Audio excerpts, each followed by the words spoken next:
Hey, I'm Jeff. And I'm Phil, and we're the Cocktail Dudes. Today we're going to make the Trinidad Toddy. This is one delicious hot toddy. Yes, it is. Yeah, it's a real mouthful. Yeah, it is. It tastes like you got run over by Santa's sleigh, right? Exactly. You got Rudolph's face imprinted on your sternum, right? Right. This is a recipe that we developed for our recent article on hot toddies for the Alcoholmanac magazine, and it's freaky. Yeah. Yeah, along with our toddy wampus and a few others. This is one crazy cocktail, and it's one of those that uses an enormous amount of Angostura bitters. That's right. Take that dash cap off. Yeah, You're not take it off. need it. Right. You're using an enormous amount, which kind of scares some people, but don't let it scare you. Yeah. Yeah. This was kind of inspired by the Angostura sour. Trinidad sour. Yeah. And we love cocktails that utilize huge amounts of this stuff, right? So for this cocktail, you need some rye. We're using the Cody Road rye here today. Of course, the Angostura bitters, Right. We're using 1.5 ounces of it, for crying out loud. So buy a big bottle, a little bit of honey to sweeten it, and some boiling water. Yeah. That's it. That's it.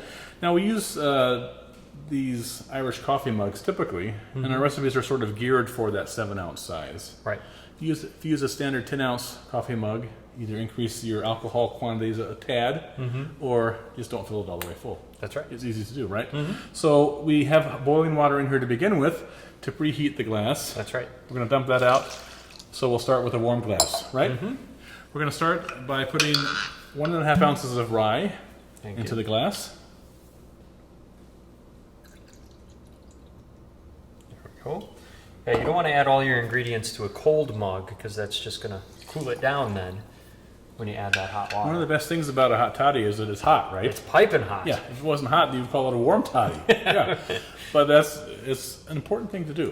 When people like pre-chill their glass with ice, we don't do that, Right. because it's kind of a lot of effort and it's not really worth it in our minds. If we go to a bar, we like to see it done. There's a few cocktails we do that. Yeah, but it's like this makes a much more difference than having a cold glass for a cold cocktail. That is I true. think.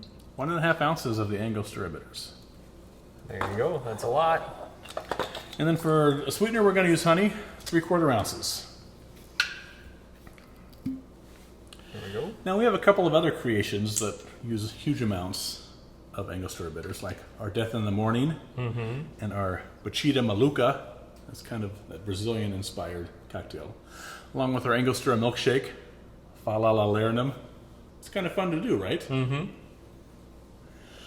We have drunk a lot of these, and we realize it doesn't turn your urine red, as people warned us about. Right. You would think it would. Yeah. 3/4 ounces of honey go in. This is the fun part. Yeah. Honey's Honey all is a great combination It is. with the Angostura. This is a huge kind of clove, cinnamon heavy drink, but it's like a real mouthful. But you're going to think oh my gosh, this tastes like Christmas. Right. Right. We're going to add 3 ounces of hot water to this. So I'll just fill our mug almost to the top, and we'll stir that just for about 10 seconds or so to get that honey dissolved, and it dissolves fairly quickly in this hot water. There we go. Such a flavor bomb. And to garnish that, we add on the top a little star anise, and there you have your delicious Trinidad Toddy. Enjoy. Cheers.